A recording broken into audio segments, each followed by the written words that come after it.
советские годы это было одно из самых засекреченных предприятий страны. Ульбинский металлургический завод работал на Министерство обороны Советского Союза, производил топливо для подводных атомных лодок и ядерных реакторов. В 1942 году советская разведка доложила высшему руководству страны о том, что Соединенные Штаты Америки ведут работу по созданию атомного оружия. В ответ на это Советский Союз создает свой атомный проект, руководителем которого назначают Игоря Васильевича Курчатова. 4 октября 1947 года выходит засекреченный приказ о строительстве в Усть-Каменогорске Ульбинского металлургического завода. В документах предприятие обозначается под кодовым названием 2А. Уже в 1949 году была выпущена первая продукция – 55 килограммов соли тория. Тогда предполагали, что торий станет альтернативным зарядом атомной бомбы.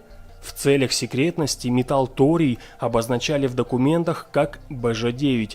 Однако 2 года спустя на смену торию пришла урановая, бериллиевая и танталовая продукция. Мало кто знает, что в 1990 году на предприятии произошла тяжелая техногенная катастрофа. Токсичное облако, состоящее из смертельно опасного бериллия, окутало Усть-Каменогорск и все ближайшие города, дойдя до границ Китая. В отличие от Чернобыльской аварии, катастрофа на Ульбинском заводе до сих пор засекречена. Также засекречены масштабы последствий, нанесенных токсичным бериллиевым облаком. 12 сентября 1990 года Усть-Каменогорск окутал токсичный смог. По городу начали разноситься слухи о том, что на Ульбинском заводе произошел крупный пожар. В городе началась паника. В детские сады начали звонить родители с просьбой не выпускать детей на улицу. Люди надевали респираторы, закрывались носовыми платками. Дворы и детские площадки опустели. Друг от друга люди узнавали, что на заводе произошел пожар и сильный выброс. Все наблюдали зловещее облако, нависшее над городом.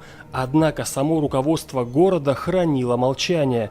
Ни в день аварии, ни на следующий день усть-каменогорцы не услышали ни одного официального сообщения. В тот роковой день все началось с банального разгильдяйства.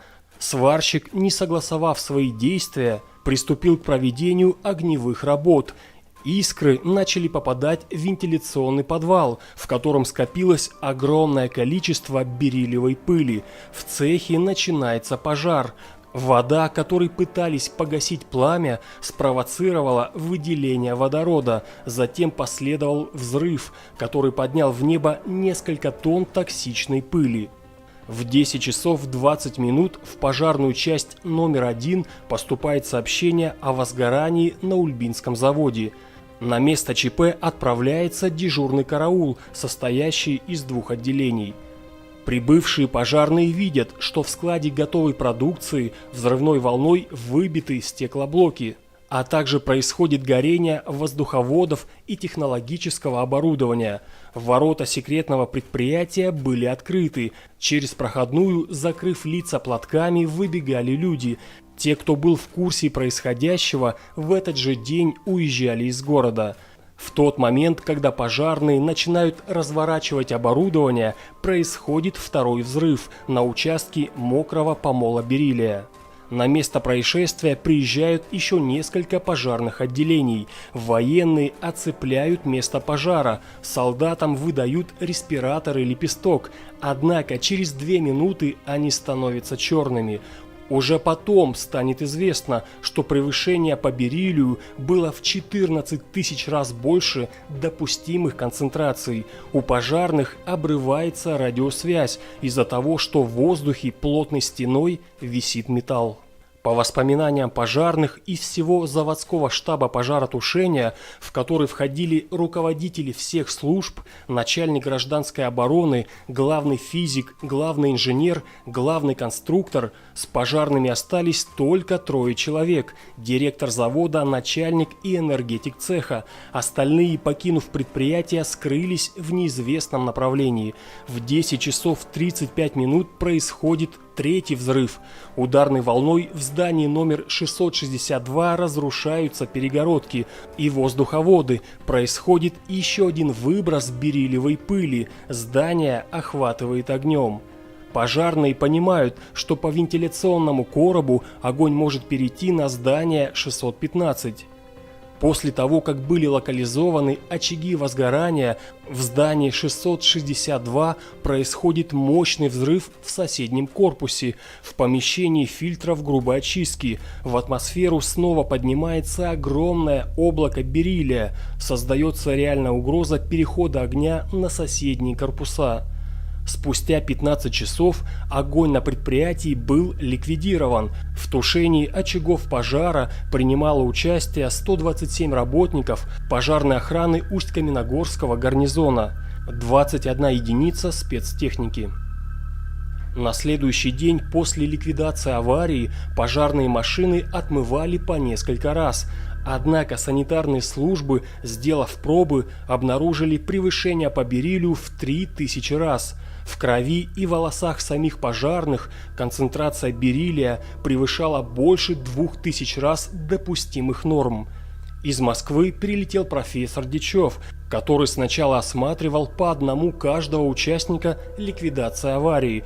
Затем всех собрали в актовом зале и заявили, что причин для беспокойства нет. Через некоторое время металл сам высеется из организма. Однако на самом деле ситуация выглядела иначе. Врачи прекрасно понимали, что бериллий высокотоксичен, обладает ярко выраженным канцерогенным действием.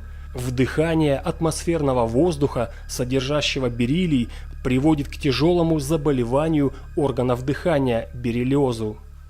Спустя 2 суток по местному радио прозвучало короткое сообщение, что на Ульбинском заводе произошла небольшая авария. Городские службы работают в обычном режиме. Распоряжение об отмене уроков физкультуры на улице не поступало. На школьных стадионах проводили занятия, стояла хорошая теплая погода, детские сады работали в обычном режиме. Чуть позже, под напором общественности, в Усть-Каменогорск была направлена комиссия, которой руководил профессор Назаров. Целью комиссии было исследование экологической обстановки в городе. Были выборочно обследованы несколько сот человек, у многих выявили плохие показатели анализов. Через несколько месяцев профессор Назаров составил доклад, в котором говорилось, что Усть-Каменогорск нужно срочно признать зоной экологического бедствия. В 1991 году было принято постановление по оздоровлению экологической обстановки в Усть-Каменогорске. Планировалось переселить людей из районов, граничащих с промышленной зоной, на левобережье Иртыша, а затем перенести туда основную часть города. Однако спустя 4 месяца распался Советский Союз, и все эти планы и решения остались только на бумаге. Наступили тяжелые времена, и в круговороте рыночных реформ о страшной аварии стали забывать. Да и сейчас немногие знают, что 30 лет назад в Усть-Каменогорске произошла авария, масштабы которой просто поражают. Нигде в мире люди не подвергались воздействию бериллия в таких чудовищных объемах. В 90-е годы в Усть-Каменогорске был зафиксирован рост онкологических заболеваний. Общественные организации и по сей день требуют снять гриф секретности с документов о бериллиевом взрыве, так как последствия аварии за это время уже могли стать необратимыми. Однако исследования влияния выброса на здоровье горожан остаются недоступными.